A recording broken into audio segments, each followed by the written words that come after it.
In this video, we're going to talk about the families of spices and herbs and the family of vegetative notes and earthy notes. I spent a lot of time putting all of these categories under families that make sense to me. Of course, your approach may slightly differ, but the idea here is to think about in terms of families. We're going to start, for example, from the families of herbs and spices.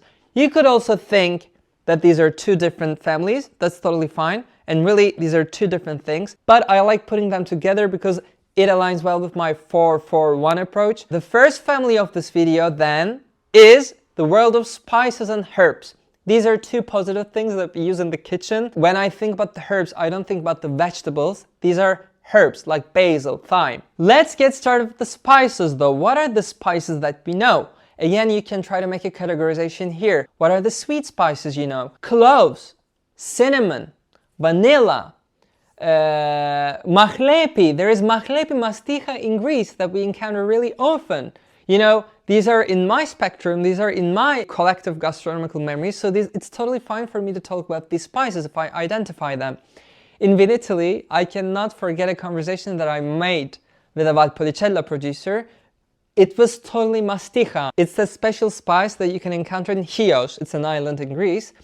And it was so pronounced, this masticha character, which is one of my favorite spices in this world. It was totally amazing for me. And I tried to talk with this woman who was not really familiar with masticha because she was Italian and maybe she didn't have the opportunity to taste it in her life. But as long as I'm able to articulate my thoughts in a totally perfect manner, I can think about masticha, which is also a very sweet spice. You can think of anise, you know? You can think of white pepper. I consider this under the section of sweet spices because white pepper compared to black pepper and red pepper is really gentle. So these are the things that I think of when it comes to sweet spices. Then I think of harsher spices. That's another group that I created in my mind. Black pepper, curcuma, turmeric, ginger. These are very harsh spices that have a very sharp tone. Fennel seeds. You know, fennel seeds, they have a very sharp tone too. Fennel seeds, we use a lot in our local kitchen. Fennel seeds. Cumin. Since we eat all of these things, it's really not hard to give examples. I can really multiply the examples. The idea here is to understand the tone of the spices in a wine and then try to give an example. Let me make a note. Of course, you're not going to find all of the family groups in a wine. If you can find it, then it's a very complex wine.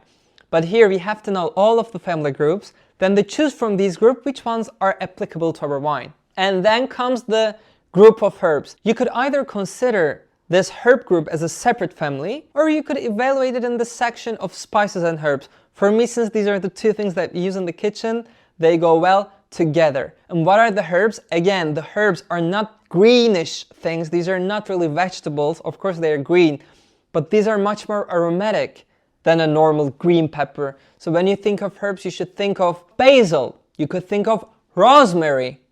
Beautiful. You could think of bay leaves. I love a lot of bay leaves. Another beautiful and classic example, sage. You know, this is an identification that you make from some very quality white wines. Sage. You can think of dill, which has a very sharp tone. And I guess dill is a really good example to make a note about the comparisons between the wines. If you identify something herbal, you know, you feel this freshness, you feel yourself in a kitchen making a salad or making something fresh. But if it's not that pronounced, the sensation that you identified, then maybe you should not think about dill. Maybe you should be guided towards something lighter like bay leaves or sage, because these are components, these are substances that have lighter aromas. These are more refreshing. Use your logic when it comes to that. But if it's really sharp, if it's really pronounced, you could maybe think of thyme, you can maybe think of mint, you can maybe think of dill in this case. Try to make this comparisons in your mind. These are very logical things. There is just not one truth as long as you have a logic in your mind and as long as you can justify what you think with the descriptors that you present. That was the family of spices and herbs. Now we're going to get into another family, which is the vegetative family, vegetative notes and earthy notes. I like considering them together. I like evaluating these two things together. It's a really common thing to hear in wine world, oh, this wine presents some earthy aromas, but I do think it's an oversimplification. Yes, you can maybe think of wet mud, but earthy alone, it's something too simplified. So that's the group. Vegetable notes, vegetative notes, and earthy notes, this is the same thing for me. I think about them together. Tomato leaves. Green peppers for Cabernet Sauvignon, you must have heard of that. And tomato leaves go to Merlot. Don't condition yourself.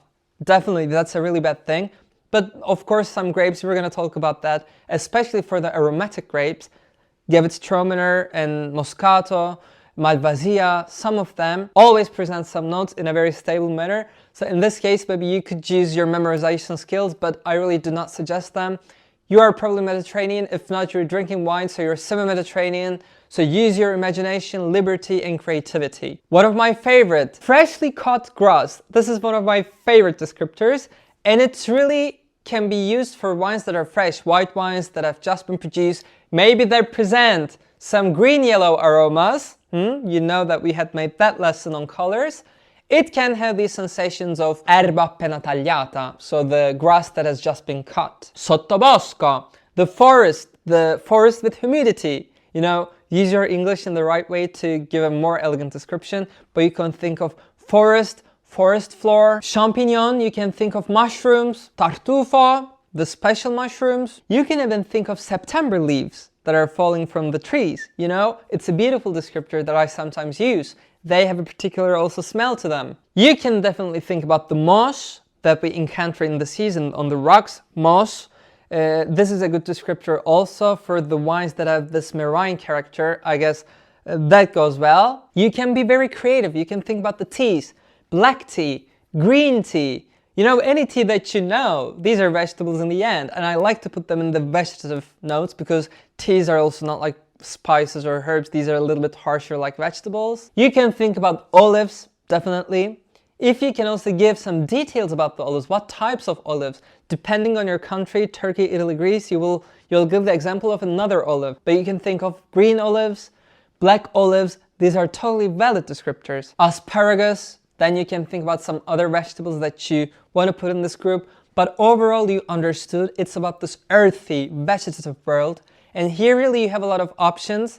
This is also a lifesaver in most of the cases. If you identify this earthy, this vegetative tone, you have so many examples in your hand. With experience, I'm sure you're going to choose the correct descriptor. The description of aromas is one of the most beautiful experiences when it comes to the analysis of wine. And now we're going to continue with some other aroma groups.